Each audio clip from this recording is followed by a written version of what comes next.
Well, I mean, I've never told anyone this before, um, but you guys on podcast are going to find out.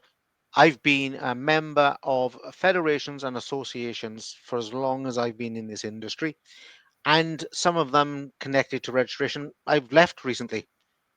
Yeah, I've deliberately left the forums, the formats. I'm paying my membership because it's a talking shop. All right, there is no progress, and we are distracting. This is my personal point as a business coach. Distraction, yeah. We are Yeah. we are distracting. No, I'm not saying they don't have a role, and that if we would head in that direction, but it's very flimsy, very feeble. But what I see, you see, the thing I have to deal with every day. I don't have to. I love dealing with it. The thing I have to deal with every day is salon owners who have got a responsibility to themselves, their families, and their teams. All right. And when we look at industry and we blame regulatory bodies or the government or a Yeah. federation or anything like that, we're distracted from our responsibilities. And it absolutely burns me. My name's Carl Hinder, and you're listening to the Salon Help Good to Go podcast, a podcast for salon spa and clinic owners who want to grow with more structure, more confidence, and better results. Episode 58, Part 1 with Sam Blake, State of the Industry.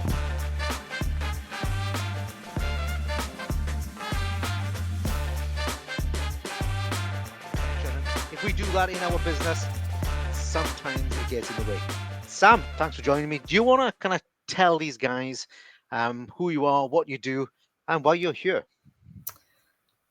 Okay, so I'm a beauty therapist at my core and spa and holistic therapist who, over many decades, let's say, has had a career in industry.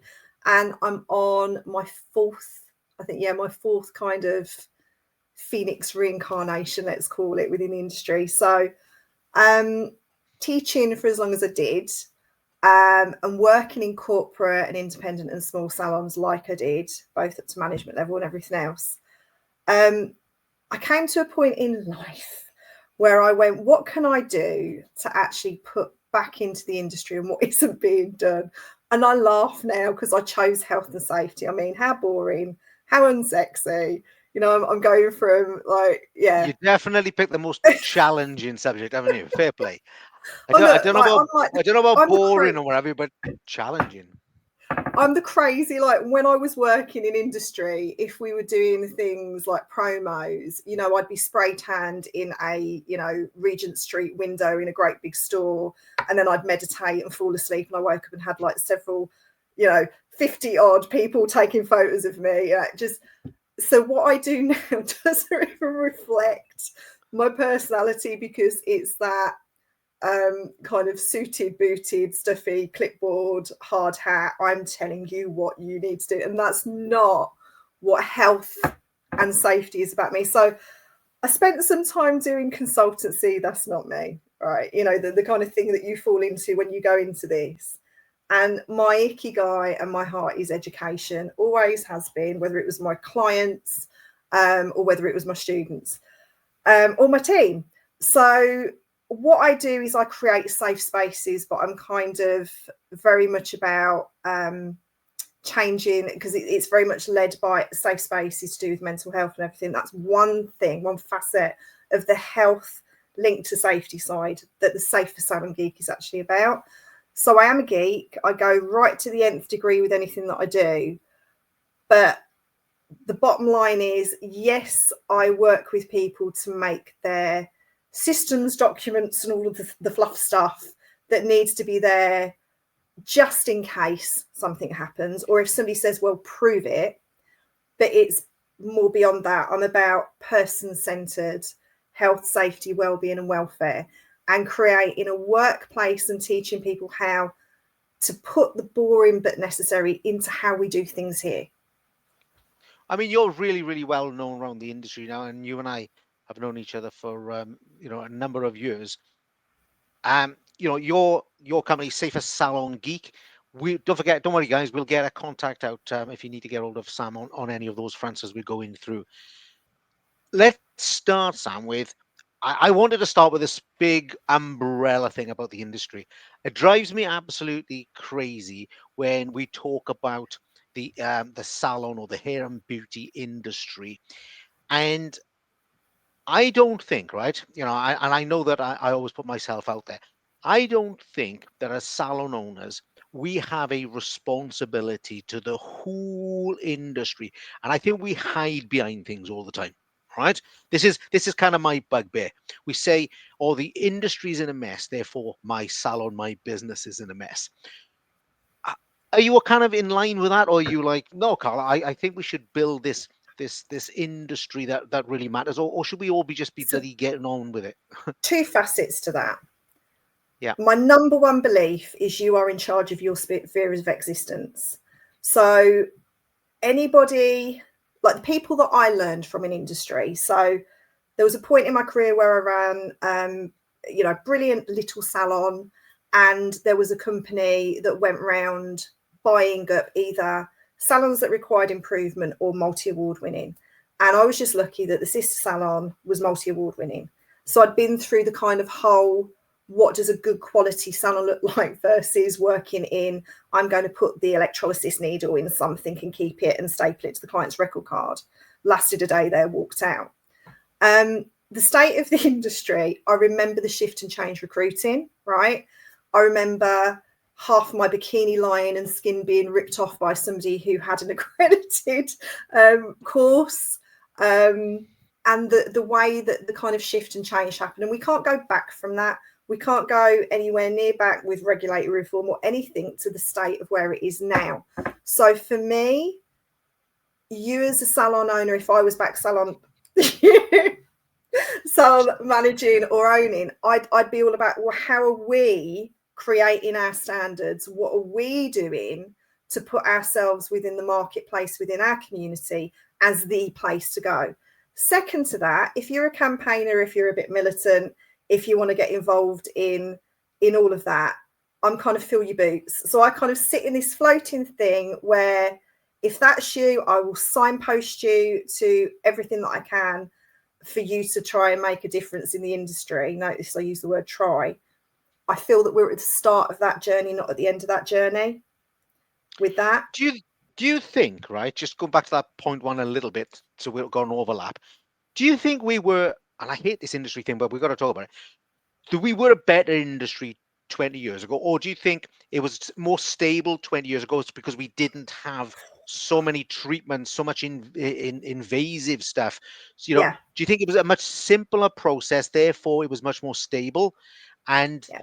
whatever we are going to call it today, laws, regulations, do you think that because they haven't kept up with the pace that we've in some way deteriorated? Is that kind of a summary, do Yeah, you think? I think absolutely, from kind of the whole insurance system underwriting stuff and the way that that whole system works with, the choice that we've got in the majority where people are directed for insurance is non-advisory. So that's one facet to it. The other facet to it is anybody accrediting, anything because you can, because there's no regulation. And that becomes about morals, ethics, and the way that you run your business and I believe who you are as a person. If you're there to flip a quick buck and you don't care, that those people are never going to go away, are they? In every aspect of every industry, there's always people who are just not going to do their best. And I personally believe that you put your what am I trying to say here? You put your mindset into the frame of that's okay, that's going on, but what do I do? How do I train my staff? As a solo, how do I train myself? What does quality look like in my world? So all of that spin going on, it will change slowly. Health and Care Act's coming in when everybody's stopped the kind of medic, non-medic argument that I would presume is going on behind closed doors. My hope for that, and bear in mind, I was a purist, right? When we first met, I was still teaching and I was, we need regulation. Doing the health and safety training that I've done, having conversations with my other industry, who are the people on the street, who are the people prosecuting, investigating, first job there is always support. The kind of catch up with what's high risk now wasn't high risk way back when. Take the gel polish thing, for example, import, talking to trading standards. It's such a big thing that it's going to take years and changes and slight changes for anything to get back to a place of balance and quality. But if you just think about the whole industry in terms of business now, not necessarily any regulation to do with services, there's already, I don't know how many laws around anything. Well, you've got the Paying Health your and Safety VAT. at Work Act. You Well, have the not even Health Health and and Safety. Safety at Work Act. Yeah, but I'm talking much more broader. We have so many Right. laws already in place, right? For VAT, right? Paying your taxes, paying the minimum wage, right? Before we get to regulation, before we get to health and safety, before we get to trading standards, and almost none of those things are enforced and are only enforced by default. You know what I mean? Like when it goes really wrong, yeah, then is a And court that's the case. point, Carl, when it goes really wrong, Really because wrong. Yeah. it's that I would So, love to so if you're see a salon, if you're a licensing. salon owner, if Yeah. you're a salon owner and you know, right, that, and again, you did mention, you give me the answer already, right? This is about morals as well, right? But in terms of legislation or in terms of being held accountable, if you're looking around people's businesses and you say nothing ever gets enforced, no matter what regulations hit me over the next 5 years, I'll just cruise on as I am. Do you think that's going to happen, or do you think actually, Carl, we're a bit more responsible than that? I think we're a bit more responsible than that, I would hope. But then it depends what part of the sector, in whatever country you're in, there's always going to be the people who want to flip a fast book and go and do a one-day course because it's pocket money for the weekend and they're running a hobby business, versus the people who, like how I fell into business because of the job roles that I had as an employee, was lucky to have training. That's very rare. So then you go on to the accidental business owner, that if you don't know what you don't know, how getting back to, and it is my opinion, the new act that's coming in with the aesthetic side of life, the Health and Care Act, my wish, and it is a wish, it's not what I think is going to happen, but my wish is that the powers in the council side, where they're deregulating, and that's the key thing, the risk of service that we're doing now, you're right, doesn't marry up to what I was doing when I was working. You know, the most technical thing I was doing was KC and advanced electrolysis, right? That was the highest risk factor. When you're looking at law, legislation, acts, whether that's cosmetic, whatever it is, hasn't kept up with the pace of the scientific and technological developments in the sector. That's where risk assessment and being a competent risk assessor in your business, whether you're a manager or the owner, comes to the fore. That if you know how to make your services safe, or as safe as possible, with your customer journey, with the fact of not leaving your consultation out, my massive bugbear, and that's with both hats on, the sales I could spin through doing that good customer journey, my white space, what white space, right? So that side of me professionally frustrates the hell out of me. That, and yes, I think differently, right? I'm aware of that. So a lot of people are going to be sitting here going, how does health and safety marry up with my bottom line? Oh, trust me, it does. You've only got to look at how corporate companies outside of our sector leverage the whole encompassment of safe space, methodology, from recruitment right the way through to staff development. So it's a facet within the business. My wish for the industry is that the powers sit there with their cups of coffee at the table on the local councils and go, okay, back in the 80s, we went, oh, massage parlours, we need to do something about that. Oh, let's add manicure, let's kind of go there in the UK. Somebody had that thought, let's add manicure into that. They're using sharps and they're massaging hands. Random, but there we go. That actually... And the next step with the injectables and anything that pierces the skin and everything else, there's still a gap there. There's a gap that could be filled where, yes, endpoint users got the cost, but you can't have regulation without a cost. It's just not going to happen. So a very simple, and it is a simplistic ideology of mine, that with the shift that's changing in the UK on that front with the deregulation, they need to bring money in. So the new act finally gets enacted. Somebody somewhere has actually had this thought process that we could up level the licensing. We've got self-regulation if people want to opt into that, or just be in their own sphere of existence and quality and assure themselves by doing best practice, doing good practice. And it's a very kind of antiquated kind of viewpoint and very big, but I don't think regulatory reform is just one thing, because how can I say politely, people who I've had a conversation with because of their politics, let's say, well, I'm not going to join that association. I haven't elected them. Why am I going to give them my money? And that exists, within society. So there's never going to be the self-regulation unless there's a compulsory register. That's been tried how many times, Carl? Well, I've not told anyone this before, but you guys on podcast are going to find out. I've been a member of federations and associations for as long as I've been in this industry, and some of them connected to registration. I've left recently. Yeah, I've deliberately left the forums, the formats. I'm paying my membership because it's a talking shop. All right. There is no progress, and we are distracting. This is my personal point as a business coach. Distraction, yeah. We are Yeah. we are distracting. No, I'm not saying they don't have a role, and that if we would head in that direction, but it's very flimsy, very feeble. But what I see, the thing I have to deal with every day. I don't have to. I love dealing with it. The thing I have to deal with every day is salon owners who have got a responsibility to themselves, their families, and their teams. All right. And when we look at industry and we blame regulatory bodies or the government or a Yeah. federation or anything like that, we're distracted from our responsibilities. And it absolutely burns me, for want of a better word, right? It really, I'm very, very frustrated for them that they are allowing those distractions. So some of those organizations that you and I are talking about tongue in cheek on here, I've moved away from, because I actually think they're creating a distraction and a very, very negative framework for business owners who could do better.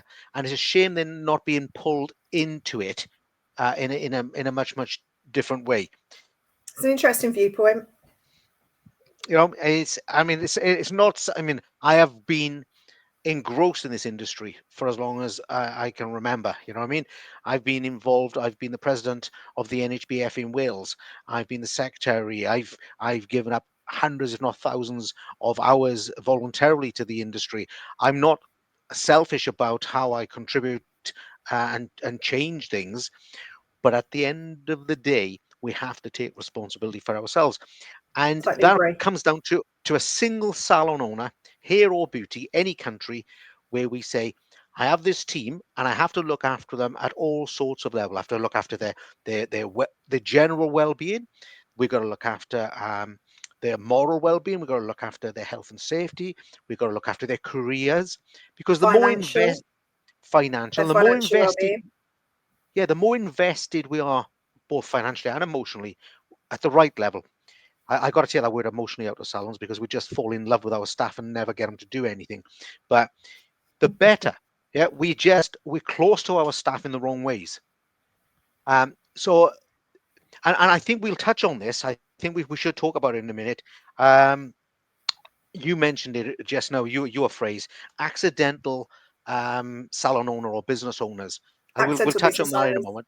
Yeah, Yeah. because we that is this is how all this happens, and it's self-perpetuating. We end up with the wrong people in the wrong places all the time, because we're recycling this.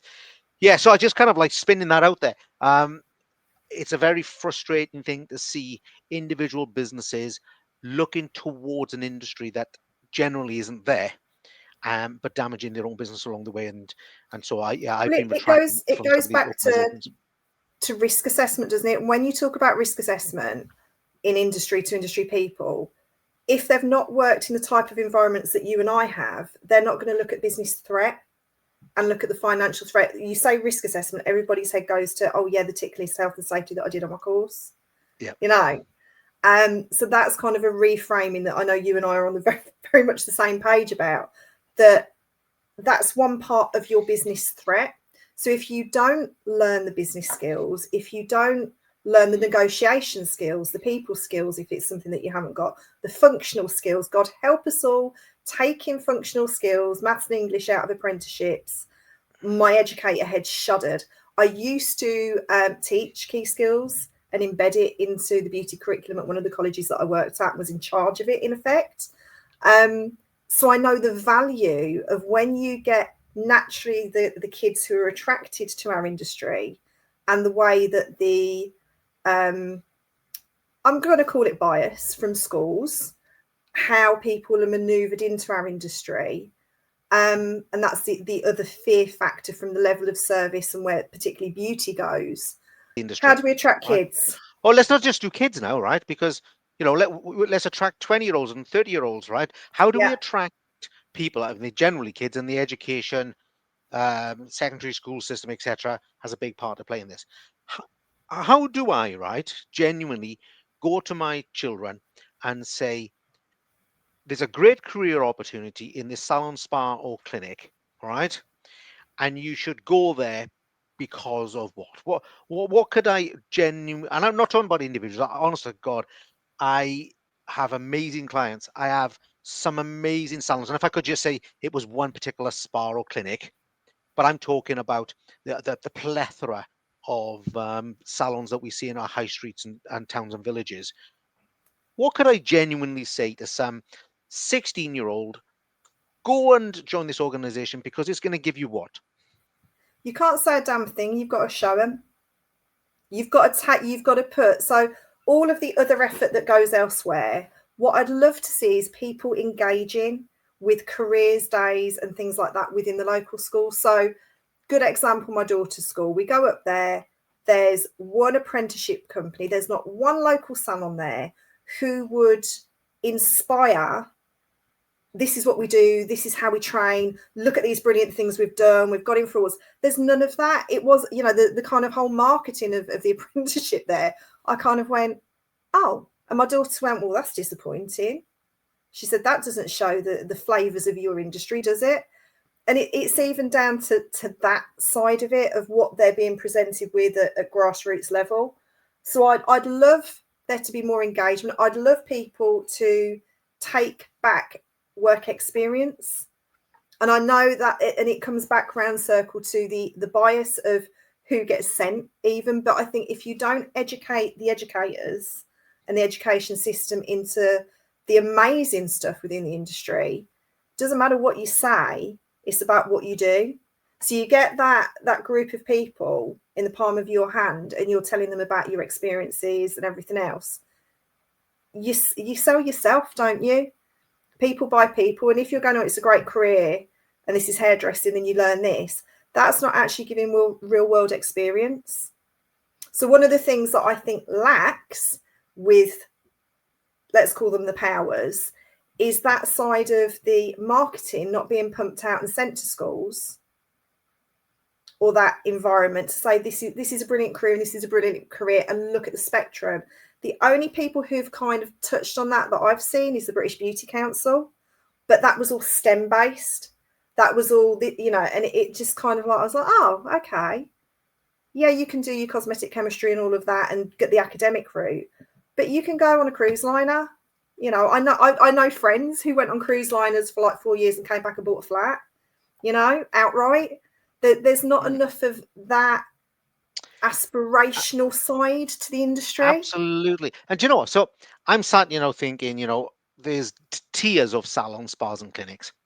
And, I know people on 40, 50, 60,000 a year, more than Yeah, teachers are on, more than police officers are on in our hair and beauty industry. They are in the minority, but they are businesses that have, created really, really good businesses. But we don't hear the careers officers or the teachers. My children are just coming out of their secondary education. Not one person has ever spoken to them about a pathway in lots of industries, by the way, but a pathway like that. I was yeah, listening to someone the other day, USA business coach, and they said, if you want to be a millionaire, now you should become a plumber, right? Yeah. And I think they meant tradesperson, right? And it's right. Okay, you want to be a That's because millionaire the now, lack. That's because the lack and what you can charge, isn't it? Because the scarcity. right? Okay, well then that's where our industry splits. Okay, because we have got people or businesses that are paying you really, really well for the work you do. I know Yeah. businesses that you do have a career where you are on photo shoots, where you are at award dinners, where you are traveling overseas, where you are on cruise ships, right? And other people, and this is the problem end, okay, where we pay them the minimum wage or less, where we give them no training or less, where we don't look after them, we don't talk to them, we don't coach, cajole, anything out of these people, and we destroy the bottom end of the industry. Yeah. And and there is the And that's contrast, in and it's part why people end up going into collaborative working spaces or renting the nail bar and going down that route. A, for the autonomy and the control over their lifestyle and their choice of time, but also because I just don't think it's just sold like it used to. You know, I can remember sitting in talks at college and having Steiner come in and just going, wow, and having Weller come in, because I also, God help me, did hairdressing as well. I can blow dry, that's about it. You know, you want an isometric cut, I can do that, but we didn't mean to, type of thing. Yeah, and just sitting there listening to Weller and just that kind of, okay, if I work in a salon for X, and this was my mindset, if I work in a salon for X amount of years, I could do that. That's amazing. There's not even that type of engagement across the country. Then let's talk about people who are within the job centres, who have never kind of quite known what they wanted to do, but have got amazing people skills because they've been working behind a bar for the past X amount of years. Who's actually selling what we do to them as a way to kind of jump from retail, let's say, or hospitality into something that's perhaps got a little bit more diversity and longevity?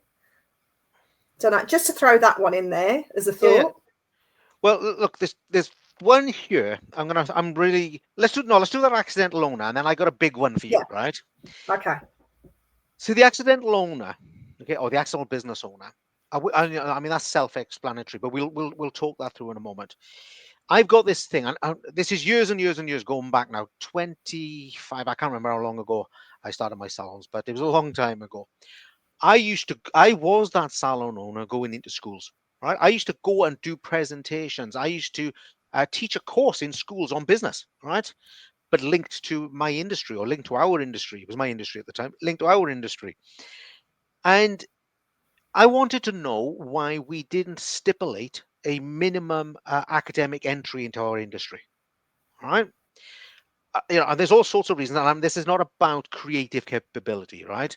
This is about, in the long term, we know that a significant amount of people who come into the industry at 15, 16 end up as salon business owners, all Mm-hmm. right? And of course, this is the accidental bit. They never intended to. They come in and they practice all of their skills and they get really, really good at it. They get good at coloring and they get good at Botox and they get good at waxing. And one day, something, I'm going to call it silly and I'm going to offend all the dads out there. You know, a daughter goes to dad or son goes to dad. Hey, it's a really good opportunity. And he goes, oh, well, you've been training for 3 years. Here's 30 grand, go and open a salon, right? And so you find yourself, I call them hairdressers with a bunch of keys. That's what I call. Yep. I don't even pay you guys enough respect to call you entrepreneurs. You're salon owners, you're hairdressers with a bunch of keys. And it's not your fault. You've turned up there, right? One day, worked really hard and Mm-hmm. done a great job of being a hairdresser or a technician. And you're standing there with your bunch of keys. And now, and this is the important part for me as a coach, you now have legal responsibilities as Mm-hmm. an entrepreneur. You have been listening to the Salon Help Good to Go podcast. This episode is with Sam Blake as we discuss the state of the industry. You can catch us again on part 2 in the next episode. Thank you for listening to the podcast. Take a look in the show notes and pick up your link with Sam. And also let other salon, spa and clinic owners know that we are here every Sunday at 4 p.m. kickstarting their week. See you on the next episode.